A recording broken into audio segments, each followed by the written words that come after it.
So, welcome everyone. Real quick, we want to do a shout out to our funder, CalFresh, for making this training possible. And as a reminder, this session is being recorded so that we can share it back on the LMS with you all in case you want to review it, you missed it, etc. If you haven't already, please rename yourself to your preferred name, pronoun, etc. This makes it much easier for us to ensure that you get credit for being here when we go back to grade the Zoom attendance. And when you're in breakouts, especially, do try to show your video if possible. It just makes it a lot nicer for conversation and your other participants. Now, a quick overview of today. We're doing our welcome right now.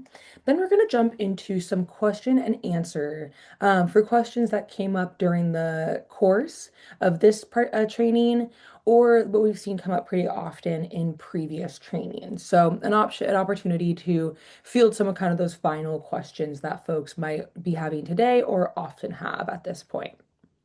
We're going to spend the bulk of our time today doing NPP case studies. We have two, and so they're kind of different pantries, and we'll have the opportunity to share the work that, or like how we approached the pantry, what they were doing already. This is work that both Leah or I have done.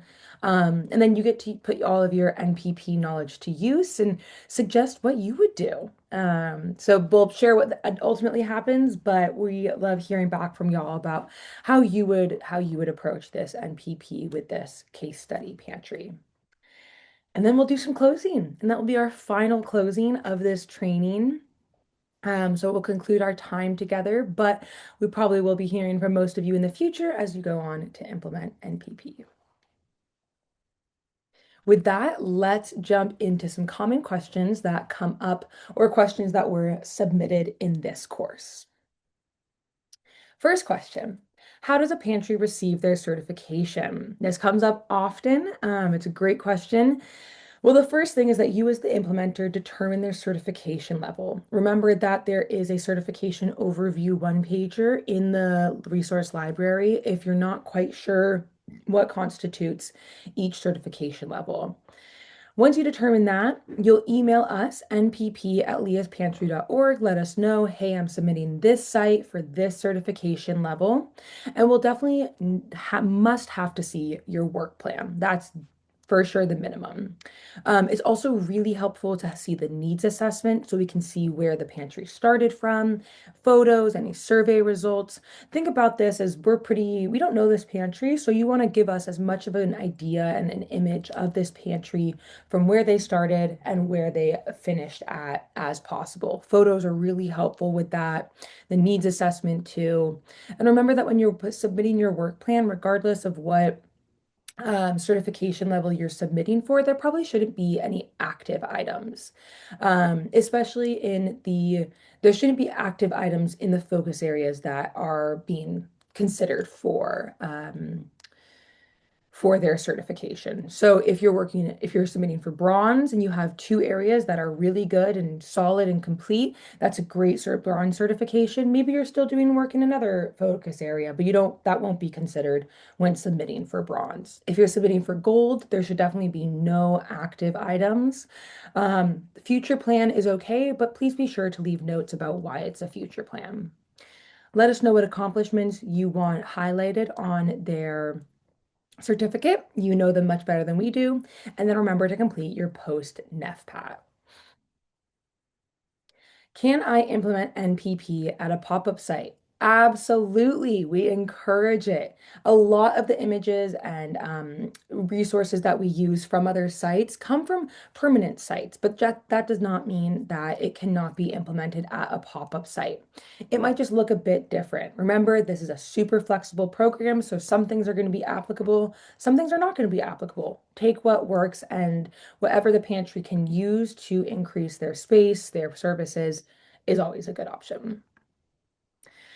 What if a work plan activity could reasonably fit under two different focus areas? This is also a really good question and something that often comes up. Let's say you put up posters, right? Like Eat the Rainbow posters, and you put them up in both English and Spanish. Well, it could technically go under environment because you're beautifying the physical environment. But because you are using translations in the languages that your neighbors speak, it could also go under cultural and dietary accommodations. Just choose one. Seeing it in both places is a little confusing to us sometimes, so just choose one. Each activity should only be on your work plan once. Can you implement NPP with a limited budget? Absolutely. We know that I have yet to meet a pantry that is overflowing with cash and is just looking to spend their money, but I have met many pantries that are on a really tight shoestring budget. So absolutely, but we want to be a little more conscious and a little more specific with the work that we do if we don't have a ton of financial resources. So, the first step would be to gather neighbor feedback about what your neighbors want and desire. This will help you know where to put your money, where it can do the best. And if you have those specifics about what the community needs, those are really, really helpful for like a grant proposal or a grant application. Having those specifics of exactly how the money that someone is going to give you is going to be used is makes them a lot more likely to want to give you that money. Also, you might learn about certain needs. So, for example, if you learn through neighbor feedback that you're serving a lot of older adults, a lot of seniors, that might open up other grant funding opportunities that are open just to seniors. Also, consider other food sources, right?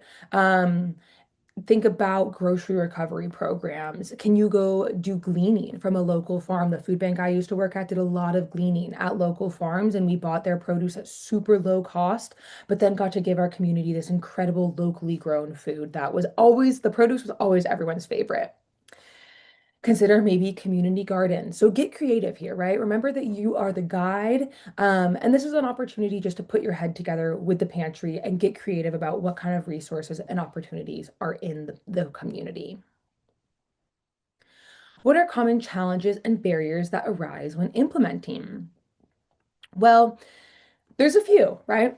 First off, overwhelm. And I think that's one that y'all might actually be feeling right now. This is a big program. There's a lot to it. Leah and I know this program so well, so we can sit up here and rattle off facts and processes, and in that, we make it look easy. But the truth is, and I'm sure Leah felt this too, my first time implementing, even after having done these trainings, I felt kind of like I was drowning. So, overwhelm is definitely a real part of this program, or can be a real part for both the implementer and the pantry. So, do your best to get organized. And thinking a few steps ahead is really important. So, you're sure you're gathering the right information now that'll help you down the line. You can then kind of give the pantry the right amount of info, the right amount of resources for this period that you're working on without it being too little or too much, which then might make them feel a little overwhelmed. Technology challenges can also be a real one. Some pantries are super old school. Some pantries are super techy. It really just depends. So really think about meeting the pantry where they're at. How are you going to share resources? How are you going to work together on any living documents that they want to have input on? Maybe you want to print it out and put them in a binder and you literally are doing pen and paper. Other pantries might be more technology savvy, and they're super down for Google Drive. Just check in with the pantry and see what works best for them and your working partnership. Unclear expectations can also be a challenge. Now, diving into this program without a clear understanding of how much time, how much resources it will take, can then lead to that overwhelm and might even result in having to pause or terminate the program, which is a big bummer. So being really clear about who's going to take on what work, how much time this is going to take. Some pantries might just be like, this sounds great, but I simply don't have the time. And that is way better to know ahead of time than getting them on board and then down the line, them saying, I didn't realize this was going to take so much time. Now, funding also is a big one. Pantries might worry that they have to pay you. They might also expect that you and your organization are going to bring in a lot of funds. So be super clear about that. Now, finally, changing or pausing work can feel like a challenge. It can feel like a barrier, but remember that things should actually be changing as you're going through this program. The work plan should be updated, definitely as you're, implementing those changes, but also expect that there are going to be activities on the work plan that get taken off, new activities get added, activities get edited. whatever it might be, things are going to change. So expect that and have some fluidity and flexibility with that. Pausing work might also be feel like a barrier, but sometimes it is necessary, right? Maybe during the holiday season, the pantry is like, we are so overwhelmed, we really just can't, dedicate any time to this. That's fine. Let's pause until after the new year, and then we'll pick back up. But be sure you understand why the pantry is pausing. If they're just feeling overwhelmed, there's probably things you can do to work through that. But something like we have are super, super low staffed, and we have a huge holiday drive coming in, whatever it might be. Just try to understand where they're coming from. And a lot of barriers can be overcome through that understanding. Now, what steps can I take to maintain program sustainability at a site? As funding might be uncertain going forward from your organization with the ending of SNAP Ed, this is a super real question. So as you're going through this program, train and work with the staff and volunteers. See if there are skills there that they can offer. And then also as you're doing things maybe like cooking demos or taste tests, show them what you're doing so that they can do the same once your work with them has concluded. Remember that bronze or silver graduation is always a good option. It's better to do less, probably, that actually is going to be able to be sustained beyond your tenure with them, as opposed to doing a ton and then as soon as you leave, it all drops off. That can feel really unpredictable for both the pantry and the neighbors. Encourage your pantries to go through the Building Nourishing Pantries training. We offered that now more than twice a year. We have one coming up in, I believe, December, and then we have another one in March. It's $35 a person. And this will give the pantries a lot of similar information that you're getting here about changes they can make in their pantry without all of the NPP programmatic stuff. Honestly, just like I think the most fun part, the most the resources, the pictures, the exciting changes they can do. So that really gets them up to speed and has a lot, then they have a lot of the same information that you do. And finally, remember to connect them directly with other resources or community partners. Because if you're the middleman and then your time with them ends, they suddenly don't have a contact there anymore. So ensure that they have connections to resources directly. Now, last question is, how often do you reevaluate pantries after their certification? This is one that can often get forgotten, but your relationship doesn't end with the pantry just because they have graduated the program. It's important to check in with them on a yearly basis for the next 3 years after they graduate. And this is our maintenance and monitoring process. So after you complete your final NEFPAT, the site gets graduated, we'll go into base camp and we'll add a reminder for 1 year out to check in with that pantry. There is a maintenance and monitoring assessment. It's just like a quick check-in form that guides the conversation. What are they still doing? Wow, what new things have they started in the time that you haven't been with them? And then send that to us. That just helps us keep everything on file so that if this pantry reaches out to us in the future and is like, hey, we want to do some more NPP work, we can connect them with an implementer, and we have lots of good information of what they've done already. So with that, I am going to pass it on over to Leah for our first case study. Okay, so now I'm going to start with our first actual case study. So just like Colby said, we're going through two real life case studies today. These are not theoretical. These were not AI generated. These are both actually sites that Colby worked with. And so I'm going to start by taking us through Blue Lake Community Resource Center. So just a little front loading.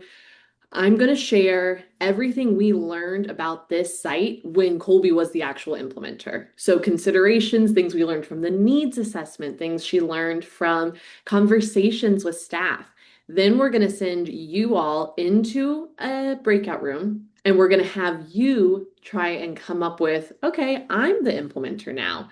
I learned all these things about this site. These are some suggestions I have for places we could start, activities we could do, items you would put on a work plan for this site. So kind of keep that in mind as I'm talking through things. If I'm sort of like, they really want X, then you can be like, okay, easy peasy. When I'm in my breakout, I'm gonna, suggest giving them X, Y, Z, whatever it is. So Blue Lake Community Resource Center. It is a resource center in Blue Lake in Humboldt County, California. Those who aren't Californians or just don't know, Humboldt is like very, very far north part of the state. And Blue Lake itself is a 20 to 30-minute drive outside of the main, and Colby, correct me if I'm wrong, but I'm going to say metropolitan area. I've been through Humboldt once, and so like the main drag kind of metro area, right? So Blue Lake is even outside of that. So it's a really small rural community, right? It has about 1,200 people total. So you can imagine kind of getting a picture of what this resource center means to a community that's so rural and small. It's very tight knit. Colby started working with them a couple of years ago, and she was introduced to them because she was the nutrition educator previously at the food bank up in Humboldt. So there's the, obvious connection right there. Um, they host a monthly distribution in a resource center. They also were just open throughout the week, Tuesdays through Thursdays, for general services. So as a resource center, sure, they have food, but they're also helping community members with CalFresh signups, WIC, Medi-Cal, housing authority things. They're running a play group for, young children and mothers. They're really doing a lot in the community. But we're going to focus in on their distribution. So the distribution itself was monthly, mostly dry goods, and then meat and dairy products as well. They also would have a mobile produce pantry from the local food bank coming through once a month. They had emergency bags. So if people came by outside of those distribution hours, when they didn't have a distribution, they always had shelf-stable stuff to give to folks. They never turned people away. So before we started working with them, this has happened a few times. Okay. So this is actually like quite common that maybe your site has a change in leadership.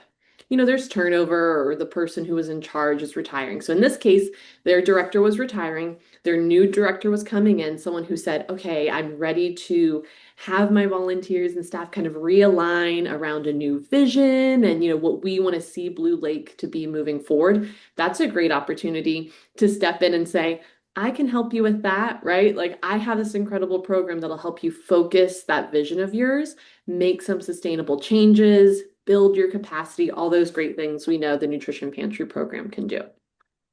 So there's a change in leadership there, and they wanted to implement and update some of their practices because of that. Okay, the needs assessment, things Colby learned through communicating with them and actually going through that needs assessment, which remember, that's one of our initial documents, and you don't have to ask every question in the needs assessment. You ask what is most relevant. So I'm going to share all the things we learned. It'll be, I think, 2 slides, and then we'll go into that first breakout room. Okay. So neighbor feedback, thinking about, you're asking questions about how they're hearing about neighbor needs and what neighbors are asking for, if they're doing surveys, things like that. So in this case, it was mostly word of mouth, which is really common, right? Like, I've been here a long time. I see the same people. I live in a community of 1,200. Like, I talk with my community members, and that's how I learn about likes, dislikes, needs, desires, etc. However, they had recently held a focus group. This was done through a grant with Humboldt County. And through this focus group with some local families who attended the services at the center, resource center, they learned some things about what people wanted to see. And something that, came up that was more a holistic thing about the feeling that they want is people said independently, like, we want this community to really feel like a village, right? Like we support each other. We can come here. This is kind of like wraparound supportive services. And that people are there to support each other was really important to the community. In the area of nutrition education, they'd done some taste tests, something they'd kind of dabbled in. Something, ding, ding, ding, maybe to think about is that they had previously had cooking and canning classes that were offered off-site, but they hadn't come back since COVID. So COVID shifted the way a lot of distributions operated for a couple of years, right, or longer. So this is one of those things where it's like they stopped doing the classes, they never got them rolling again. People liked them and wanted them.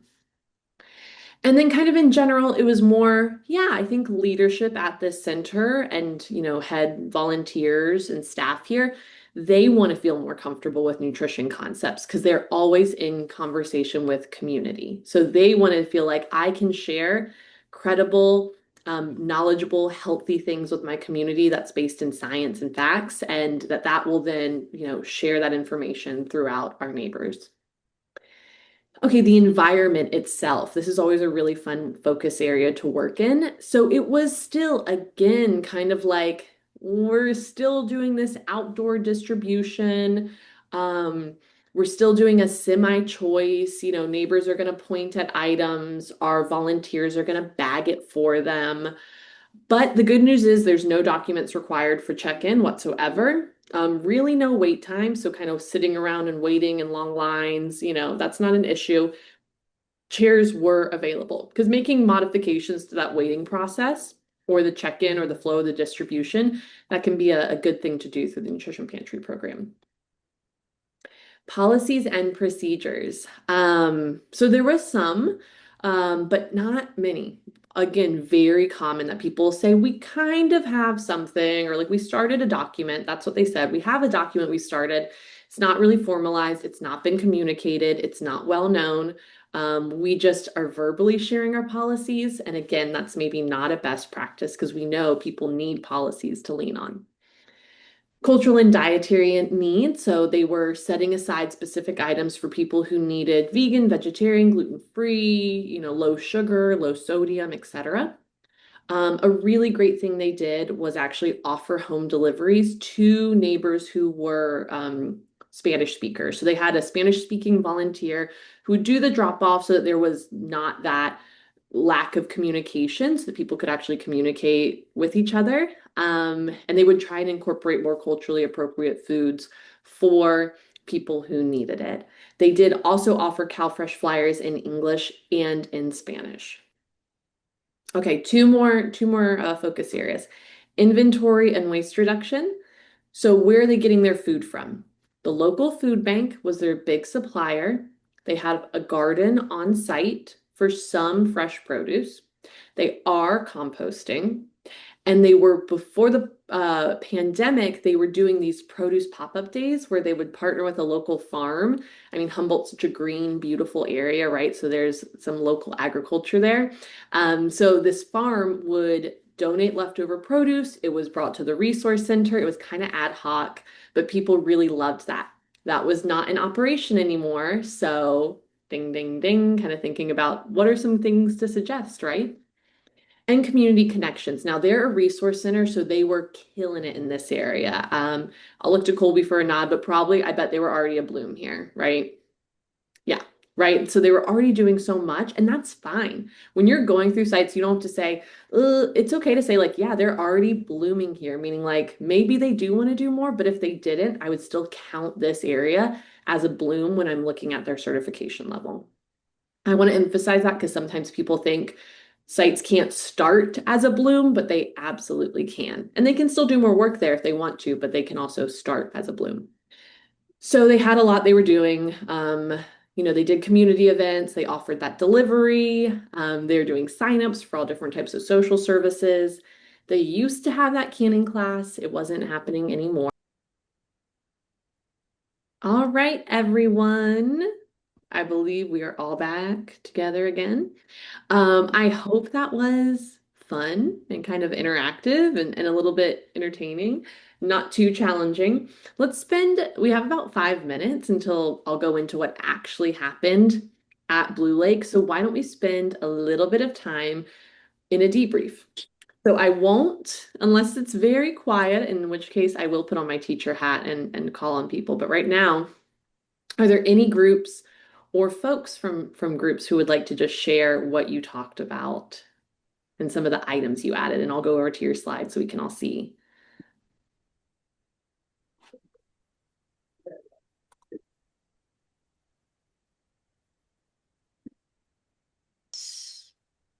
Okay. Kara, go Yes. ahead. Okay. So for group two, we were assigned environment and also cultural and dietary needs. And so, like first thing that we talked about was having signage, having someone assigned as a greeter because people do need to be welcomed and greeted in a space. And yeah.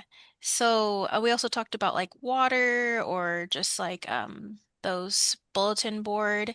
And then this place was really unique because we noticed that they don't have any wait time, which we all were like, wow, very impressed by.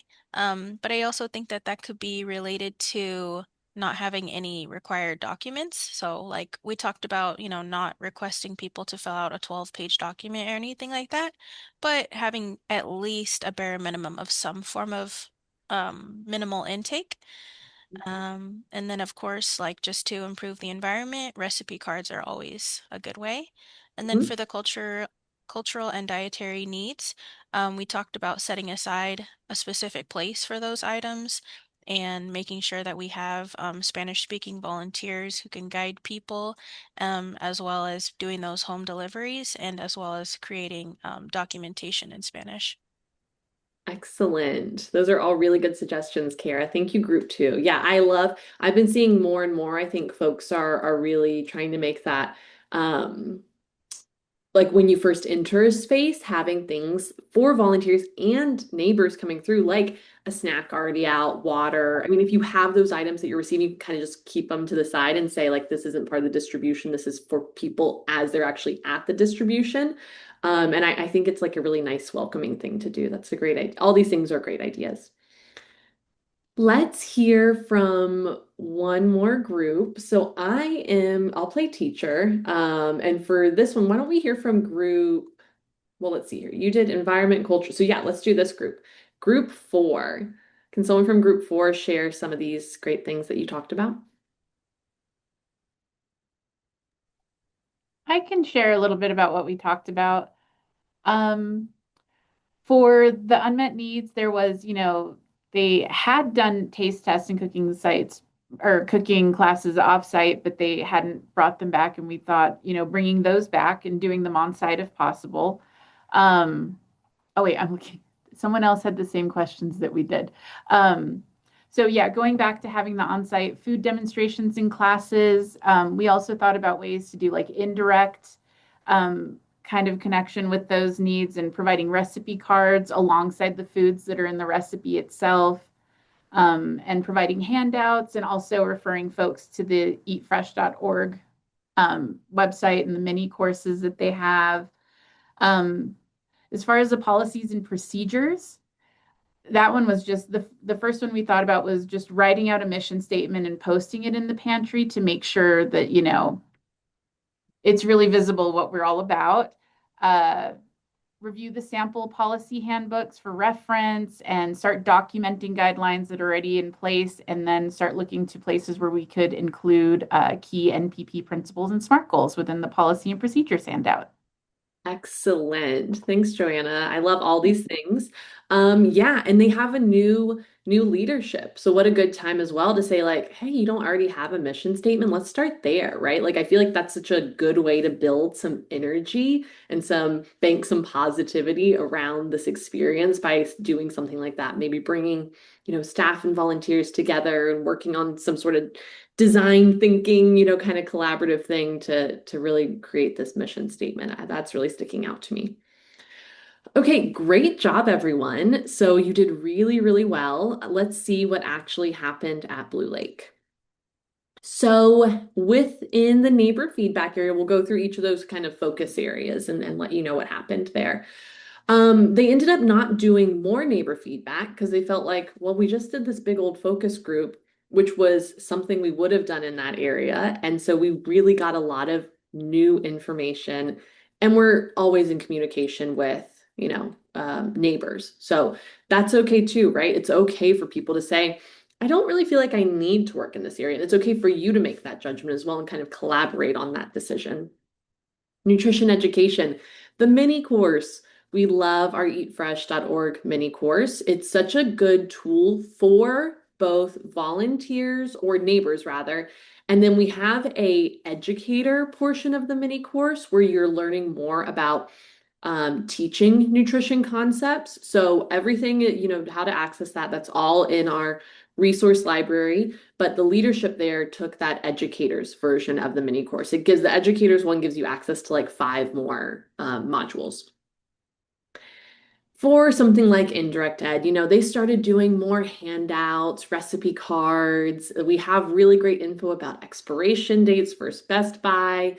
They did the tasty tips, which we love, recipe books. You can even see in this picture from Blue Lake. This is at a check-in table, and you can see, oh, they're bundling. They're saying this is the recipe that we're sharing. You could use items from our pantry to make this recipe. They're using some of our NPP signage, We Go Together, all that great stuff. So unfortunately, right, of course, any of us would have talked to them and looked at that needs assessment and say, let's bring the canning class back. What an easy win. Things are outside of our control. So the industrial kitchen, it was still under construction. They weren't really responsive or communicative about bringing those classes back. So this was left as a future plan. It was still put on that work plan because it's still a future goal at this site. It's okay that it wasn't done. It is still a goal. And that's a really good thing to check in on during like an annual maintenance call. Just be like, oh, have you reached back out to that, industrial kitchen and checked in about those canning classes? So that happens a lot. So you can't be too tied to any one concept because things are outside of our control. Okay, in the physical environment, again, such a fun focus area to work in, usually everyone's favorite, both for implementers and for sites too. So they actually did return to an indoor full choice model. Now, you guys didn't know everything about this pantry, so you knew that they had gone to this kind of outdoor semi-choice model. And, maybe you didn't know that this is something that they wanted, but through conversation, we learned, yeah, they really wanted to move inside. This is a good opportunity to do it and to use this process as, again, kind of just a focus and a funnel to get some things done. So through lots of conversation, they figured out the layout, they figured out how to make the space work, they communicated clearly to neighbors that things were going to be changing. Just as I said, they added some signage, they did some bundles so people could see things at check-in. They had a recipe binder, which I love. People liked kind of that tactile nature of just like perusing recipes on site. Again, that community feel. So they pulled a bunch of recipes from eatfresh.org and made a binder out of it. With cultural and dietary needs, they had specific bags for seniors. So they would hold items specific for their senior population. Again, things like low sodium, low sugar, softer foods, and they made those into these green kind of like pre-packaged bags so that things were held and there was a process in place for that specific need for seniors. Community connections, they were already blooming, but still they wanted to do more because this is an area that they really excel in. So it's totally fine. So they hosted a big harvest dinner around Thanksgiving. That was tracked in the work plan because it was one of their goals. At this time, when Colby was working with them, they experienced a big earthquake up in Humboldt, and this community center was really a crucial hub for the community during that time. So again, kind of feeling like the whole goal of we want our community center to feel like this supportive village for our neighbors. That really was happening there. So you can see check-in, lots of stuff we love. Signage, easy to understand, accessible resources, such a clean, pretty, welcoming looking space for them. And then finally, inventory and waste reduction. So something they were able to do is partner again with that farm for the pop-up produce day. It was a great partnership. They also started encouraging their neighbors to bring their own bags.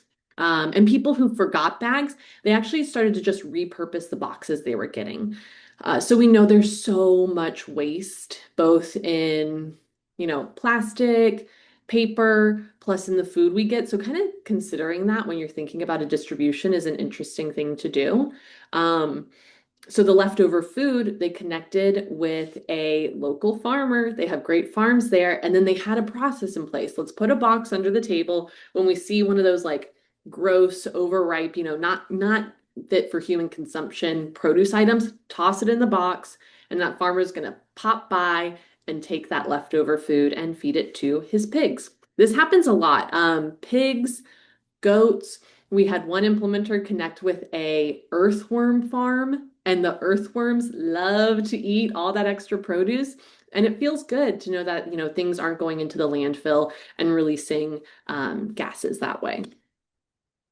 And the pantry leadership just decided that we want to start purchasing whole grain bread. So they had some purchasing funds and they made that shift in deciding what they were going to purchase the funds with, or purchase with the funds rather.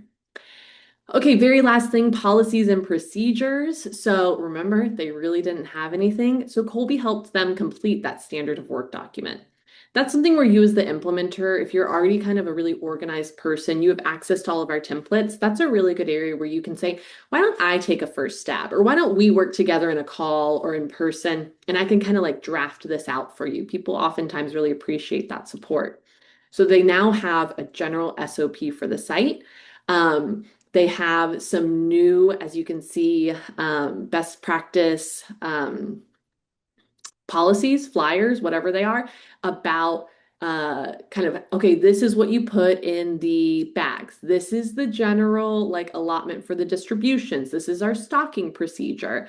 This is our food safety procedure. So things were clearly written down, and then super important, they were posted and communicated for everyone to understand. So policies are not very helpful if people don't know what they are or know where they're located. So this makes everyone's life easier. So this site, as you can tell, they did a lot of work. Sites do not have to work in every focus area. You can do one or two and be bronze level, but this site, they wanted to do a lot. They wanted to take this on. They graduated as gold. Obviously, it was well deserved. And then a fun thing to do when you graduate a site is to have a celebration about it. Again, no matter the certification level. So in this case, Colby had already moved down to the Bay Area. She went back up to Humboldt to be there for the certification, and they turned it into a volunteer celebration with a homemade taco bar. So it was a really fun celebratory way to kind of mark the end of this journey that Colby went on with them.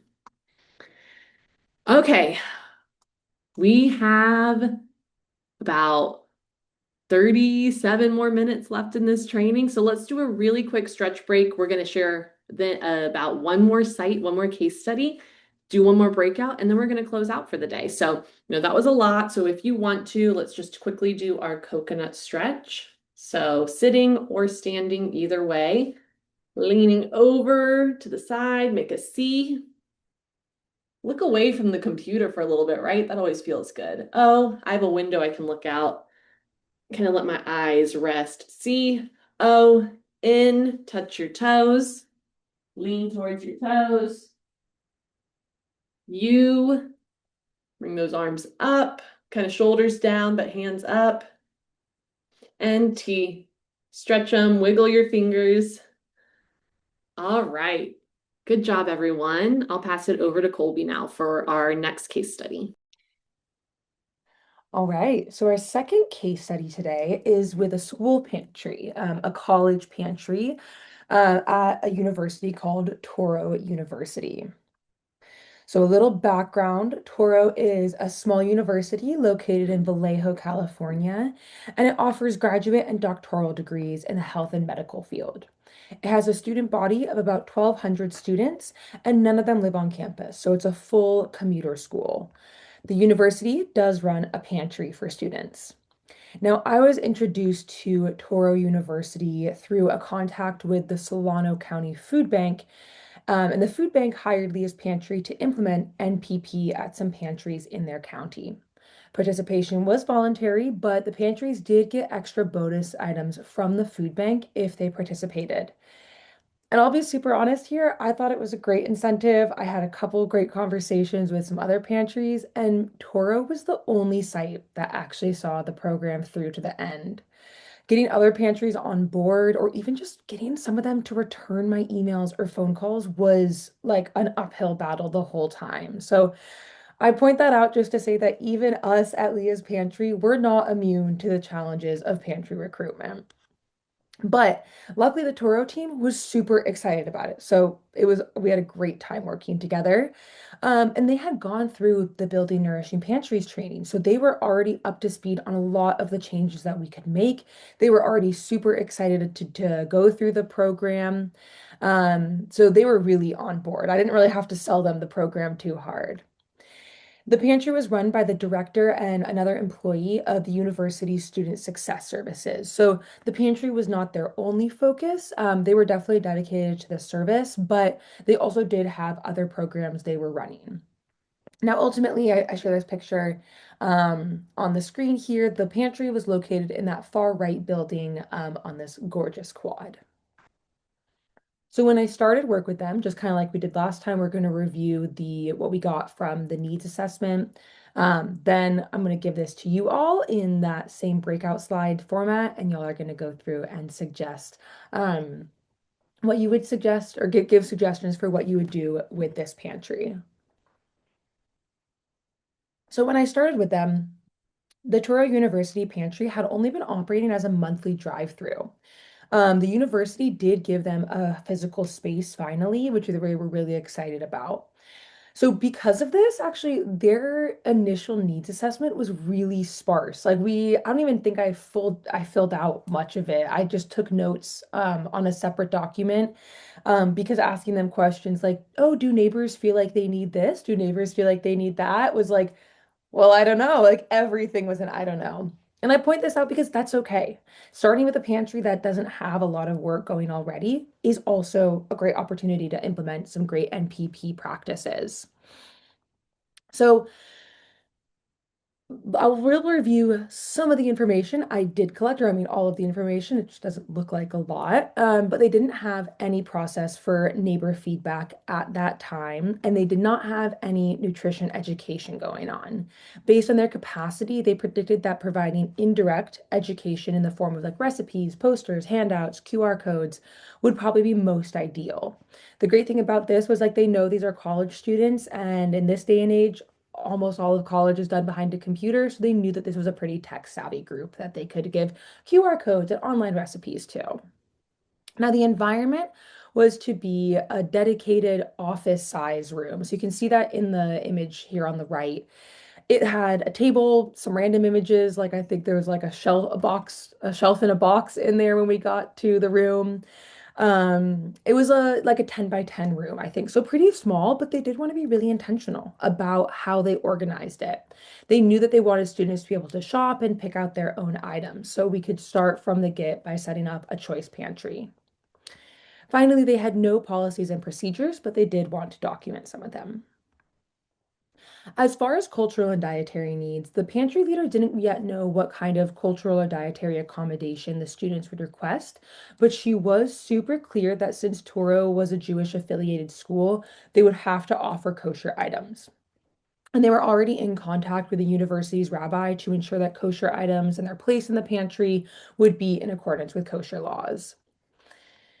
They also knew that they would receive most of their food from the county's food bank, so they were already looking into the ordering process and developing a pickup schedule. And then finally, since the pantry leader and the other employee were part of the student success services on campus, they were super primed and ready to provide information about and refer students to other on-campus services. They knew they would have to get the word out about the opening of the pantry and its new location and hours. Now, one thing I do want to point out is that community connections, we're often thinking about how we can bring other community entities into our space. But don't forget that community connections is also about getting the word out to the community about our pantry. So they knew that they would have to do that too. Alrighty. With that, let's go into our next breakout. So we're going to do again another debrief. And I think we'll just go down the line. Do we have, I think if we start with group one, I think we have time to hear from every group. So if there's one person from group one who wants to share a bit about what y'all talked about, take it away.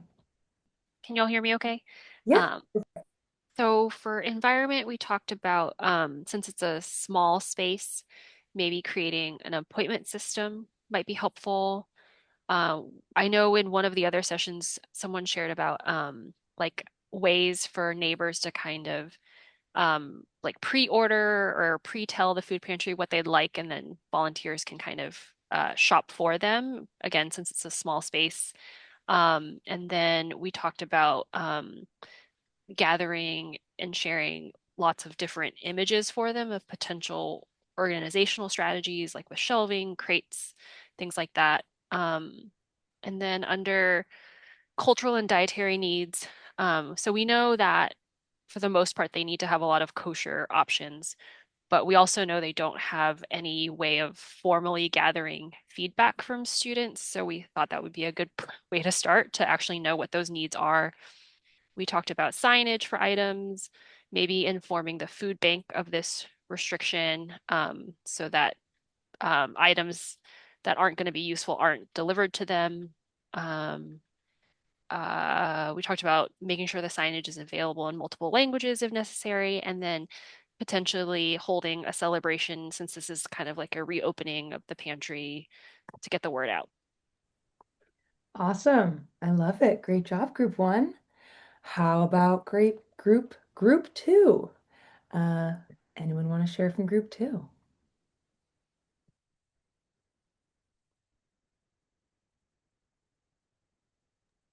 I can talk. We had nutrition education. We figured we start with the mini Eat Fresh course for staff, kosher nutrition ed, since that's specific to this site, recipe cards, taste tests, display culinary tips, food label education, expiration date, the tasty tips, and we kind of added at the end the trauma training for trauma informed care. For the policy and procedures, it might be at the very bottom. I know we said we start with the mission and vision along with creating the SOP documentation, um, the handbook for volunteer and staff, standard work doc, make sure we're following the SMART goals.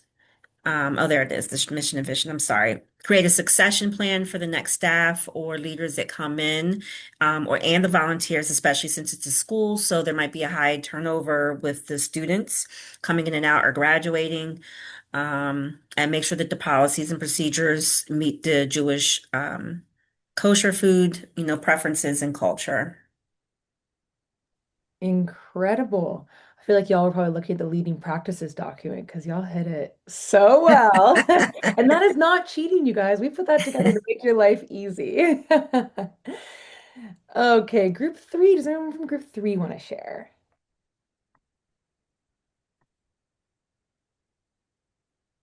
What did y'all come up with? I can share. We discussed inventory and waste reduction, and the unmet need was would receive food from the local food bank. So we thought the new work could be reaching out to local food banks and putting in any application needed to receive the food. And we also had the idea to prioritize kosher foods for distribution since, yeah, the Jewish population.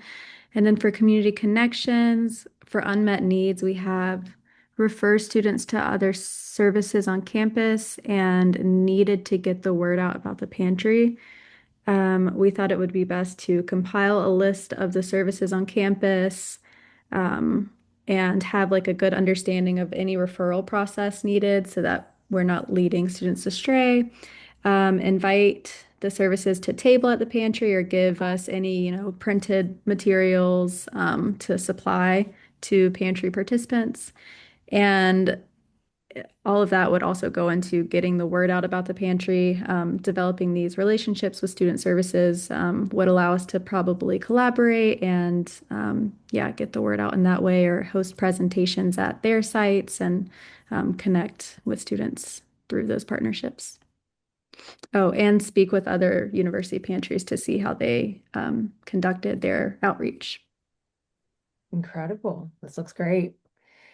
Last but certainly not least, group four. Who wants to share about what y'all talked about? I can share for our group. So we had environment and cultural and dietary needs. Um, So in our discussion, we were kind of talking about how like the room was a single room and we wanted better organization. So we first saw finding shelving that actually serves the space. And then maybe organizing foods by my plate groups so it's easy for folks to grab something from each food group. And make it more inviting by, making it look really cute with baskets and, nice items to make it feel like more like a farmer's market. Um, we have a map of where items would go. We're trying to say like have like a blueprint to where you think the shelves would go. So before you make the purchases or put things in their place, you kind of played around with it for a while. And then we talked about having a table with bundling examples of items that are available on the day of distribution.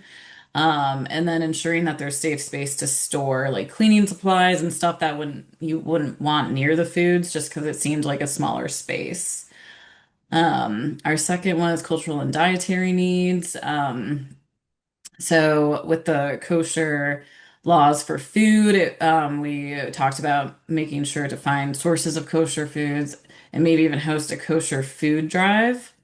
Um, we thought it was important to have some community survey on food preferences in regards to cultural or dietary needs for the population. Um, because we weren't sure if it was like staff, volunteers, students, or if it was just students only. So we thought having the whole community surveyed would be great. And then clearly labeling and storing kosher foods within the pantry according to the kosher laws. And then we thought education on kosher diet for the staff and volunteers would be important, um, just in case those who don't follow that diet are asked questions or need to handle certain foods a certain way. So creating some sort of like handout or document on education for the staff or volunteers. That's it. Amazing. Thanks to every group who shared out and all the work that y'all did. I think you're going to see a lot of very similar ideas here now when we go into our next section where we're going to talk about what actually happened. Because y'all were really on point with a lot of this. So, the first thing we did have to do was to get the pantry actually ready to open. So the environment, the physical environment, is where they did a lot of their work, which makes sense. It's hard to have a pantry without a physical environment. So the first thing they did was they had to acquire that furniture, that decoration, and actually have, an infrastructure to run a pantry. They also put up the Eat the Rainbow posters. They had some information about canned food items. So they started getting that indirect nutrition ed up immediately. Also, the posters are really colorful, so it beautifies the space. It's like a two-in-one. They created a check-in process that was a QR code that took students to a Google form to check in. As I mentioned, they knew that this was a pretty tech-savvy group, so a QR code was actually going to be easier, probably more preferred for the students than a paper form. They had in-person full choice shopping, but they did have item limits. So you can see here on the right-hand picture, people get to choose up to 2 carb items, 2 vegetables, 2 fruits, 1 type of bean, etc. So people got to choose their own items, but there were limits so that they could keep a handle on their inventory. They had to get out and advertise that pantry on campus. So they were posting flyers. They coordinated with the university's advancement team to promote it. So it would go out in like newsletters and on the website. Since they were also in a shared building. As you see, it's like when I showed you that first picture, it was a pretty big building. This is a pretty small room. They had to make sure there was signage that directed people looking for the pantry to the correct place. And then they held their grand opening. So I think one group suggested, a pantry reopening or grand opening. They did a soft open during the summer semester, and this was about 3 months after we started work with them. And then in the fall, when the majority of students returned, they did a whole grand opening. That was about 5 months after we started work together. It was a super cute ribbon cutting ceremony, which you can see here on the left. I got to attend it. There was a food bank rep, the university admin staff, and the university newspaper came by to show what they had worked on. And they ended this area, their environment was a bloom in this focus area. So if you remember that first image I showed you, the really very sparse room with that random table and, a shelf and a box, this is what it looked like by the end. As for neighbor feedback, they decided to hold off actually on gathering feedback from the students until they had a chance to get the pantry up and going. But once they did start to hear feedback from students, they noticed and heard that some students were only on campus Tuesday, Thursday with their class schedule, and others were only on campus Wednesday, Friday with their class schedule. So they made sure where before they were open, I think, just Tuesday, Thursdays. They realized they were missing half of the student population. So they adjusted their days to Tuesday, Wednesday, and they saw a huge increase in how many folks visited the pantry. As for nutrition ed, the staff members both took the mini course, the Eat Fresh mini course. And then one thing they started to notice too was that after they opened, students were hesitant to take perishable foods that were past their best buy or expiration dates. So they added this, as you can see in this image, this safe food date extension poster and a one-pager about decoding expiration dates. They felt pretty good about their nutrition ed offerings for the moment, but they knew they wanted to do more in the future. So we left some future items as future plan on their work plan, and they finished this area, excuse me, as a sprout. So they didn't hit this one all the way as a bloom because they knew in the future there was more they could do, but they felt really good about where they were for the time being. Under cultural and dietary, as I mentioned, and as a lot of y'all pointed out in your responses, the school is Jewish affiliated. So they worked with their on-campus rabbi to ensure that they were placing and procuring kosher foods accordingly. In their community connections, much of their work was focused on advertising the pantry to the students. So remember, as a lot of y'all mentioned too, getting the word out is really important. And then because of the pantry funding, they were only allowed to give food out to people, to students who were accessing the pantry. So they required a student ID, and this was a tough this was a tough push and pull for them because they did want to be able to give food to staff members and faculty and other folks who worked on campus. But unfortunately, because of their funding source, they were not allowed to. However, they did print out these cute flyers about further food assistant programs in the area. That was so when folks came in, it wasn't just a no, you can't have food. It was a we can't give it to you here, but we can direct you over here. Ultimately, they graduated at silver level certification, and I think they're a really solid example of a silver pantry. As I mentioned, their nutrition ed was left at just a sprout, and that's okay because they knew they could do more in the future. We didn't actually do a whole lot with policies and procedures at this time. They knew they wanted to do more of that down the line, so they were a really excellent candidate for pantry graduation. So with that, we are going to jump into our closing. That actually concludes our second and final case study of the day, and we are 4 minutes away now from the end of our third and final day together. First off, I want to thank you all so much. You have been an incredible group. Your interaction, your thoughtfulness has been really appreciated as facilitators. It's been a real joy to get to work with you all. If you are up for it, we would love to have your feedback. You can scan this QR code on your phone, and I'll also drop a link to our survey. Oh, Amy just dropped it. Perfect. There's also a link in the chat right now. We really appreciate your feedback. It helps us create and update our trainings to be better for any future groups. So if you wouldn't mind taking a moment, that would be awesome. And it'll also be in your online course if you would like to do that later. Now, with that, I want to say you did it. Congratulations. And Buddy the Elf says so too, especially as we're coming into the holidays. The Elf is one of my favorite holiday movies. We do keep this meme up year round though, because Buddy the Elf is always applicable in my opinion. This is a great feat, y'all. I'm really excited to have you all doing this work in your community. Um, and it's been, as I said, a real pleasure getting to know you all. If you have any questions or comments, please reach out to us. We also want to emphasize that we have an upcoming Building Nourishing Pantries training. I mentioned that would be um, I mentioned that this could be a great opportunity for your pantries to go through this training so they get a lot of the same information that you all got today without the big programmatic aspects of it, but the fun resources, the pantry changes, etc. I'm going to drop that link. There we go.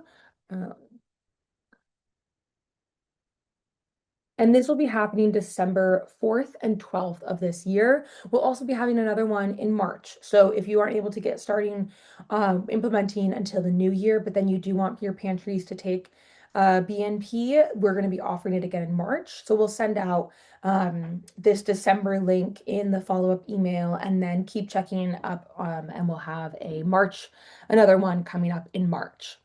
The final item I want to share is that we do have a quarterly call that we do every quarter, as the name suggests, with all of our implementers. And as newer implementers, it's a really great opportunity to meet and chat with our implementers, hear some more seasoned wisdom from other implementers.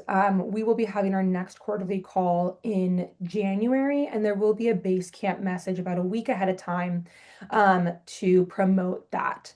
In the follow-up email, though, there will also be a Zoom registration link so you can register for that January call sooner than later. And then there'll be another reminder coming out again, too. Now, I think those are all of our final announcements. As Leah mentioned earlier, we'll be going through and closing out final items in the course this week and next week. If you need your certificate sooner than later, please just let us know. We are happy to jump on that and make sure you can get that in a timely manner. With that, I think we are just probably a few seconds away from our official ending time. So thank you all again for joining us, for coming through this program, and for all of the work that you are doing and will be doing in your communities. You are free to go, and I hope everyone has a great rest of their Tuesday. Thanks, everyone.